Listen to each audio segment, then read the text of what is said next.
नमस्कार, स्वागत है आपका कैपिटल टीवी में। मध्य प्रदेश विधानसभा में अब अपशब्द बोलने वाले विधायकों की खैर नहीं है, क्योंकि अब शिवराज सरकार विधायकों की बोली पर नया नियम लागू करने की तैयारी कर रही है, जिससे विधायक आपसी नोकझोंक में सदन की गरिमा और मर्यादा न भूलें। इस रिपोर्ट में देखिए।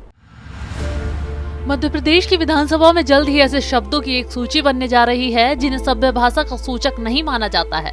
दरअसल इस बजट सत्र में कई बार विधायकों ने विधानसभा की कार्रवाई के दौरान पप्पू, बंटाधारा, झूठा, गोदी, फेंकू, मामू, बुद्धिमंद जैसे कई शब्दों का इस्तेमाल किया, जिसको लेकर विधानसभा अध्यक्ष ने कहा कि बजट सत्र के दौरान हमें कार्रवाई की किताब से बहुत से शब्दों को हटाना होगा, क्योंकि विधायकों ने कार्रवाई के दौरान कई अशोभनीय शब्दों का इस्तेमाल किया है। हम एमपी विधानसभा में ऐसे शब्दों की सूची बनाने जा रहे हैं जो अशोभनीय हैं, और इन शब्दों का प्रयोग आमतौर पर राजनेता सदन में एक दूसरे पर हमला करने के लिए करते हैं। पहले से तय शब्दों के अलावा नए शब्द और जुमलों के इस्तेमाल पर रोक लगाने के लिए विधानसभा सचिवालय नए डॉक्यूमेंट तैयार करेगा। लोकसभा में जिन शब्दों के इस्तेमाल पर रोक लगाई गई है, उसी तरह मध्य प्रदेश विधानसभा में भी असंसदीय शब्दों के इस्तेमाल पर रोक लगाई जाएगी। यानी कि अब जल्द ही विधानसभा में विधायकों का प्रशिक्षण वर्ग होगा, जिसमें सदन के सीनियर नेता विधायकों को संसदीय मर्यादाओं का पाठ पढ़ाएंगे। विधायकों को इस बात की भी जानकारी दी जाएगी कि विधानसभा के अंदर कौन से शब्द जुमलों का इस्तेमाल ना किया जाए। पप्पू, बुद्धिमंद और झूठा जैसे शब्दों का इस्तेमाल भी विधानसभा के अंदर नहीं किया जाएगा। इसका ख्याल विधायकों को रखना होगा। वहीं अब इस मामले पर भी सियासत शुरू हो गई है। बीजेपी और कांग्रेस ने अभी से एक दूसरे पर विधानसभा में अभद्र भाषा का इस्तेमाल करने का आरोप लगाया और फैसले का स्वागत भी किया। शिवराज सरकार में मंत्री विश्वास सारंग ने कहा कि कांग्रेस विधायकों ने बजट सत्र के दौरान कई बार इस सीमा को पार किया।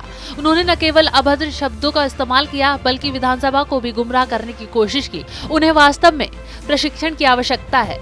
बीजेपी के वार करते ही कांग्रेस भी मैदान में कूद पड़ी और कांग्रेस विधायक कुणाल चौधरी ने बीजेपी पर अपशब्दों की बौछार करने का आरोप मढ़ दिया। कुणाल चौधरी ने कहा कि बीजेपी के नेता हैं जिन्हें अश्लील शब्दों का इस्तेमाल करना और कांग्रेस नेताओं के परिवारों पर निजी हमले करना सिखाया जाता है। वे कई नेताओं का अपमान करते हैं जिन्होंने स्वतंत्रता संग्राम में महत्वपूर्ण भूमिका निभाई और देश के लिए अपना पूरा जीवन बलिदान कर दिया। भाजपा विधायकों और मंत्रियों को इसके लिए प्रशिक्षण की आवश्यकता है। बीजेपी और कांग्रेस बेशक एक दूसरे पर अमर्यादित शब्दों का इस्तेमाल करने का आरोप लगा रहे हैं, लेकिन अब विधानसभा की मर्यादा के साथ खिलवाड़ किया तो इन नेताओं को महंगा पड़ सकता है।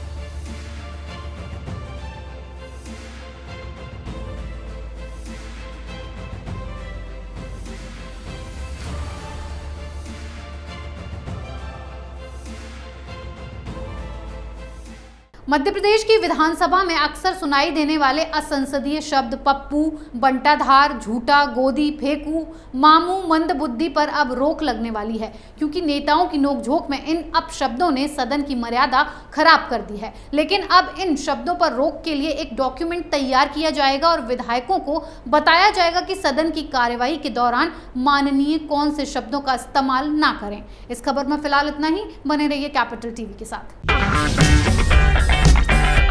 अगर आपको हमारा वीडियो पसंद आया हो तो इसे लाइक करें, हमारे चैनल को सब्सक्राइब करें और हाँ, बेल आइकन दबाना ना भूलें, ताकि आप तक हमारे वीडियो की नोटिफिकेशन पहुंचती रहे।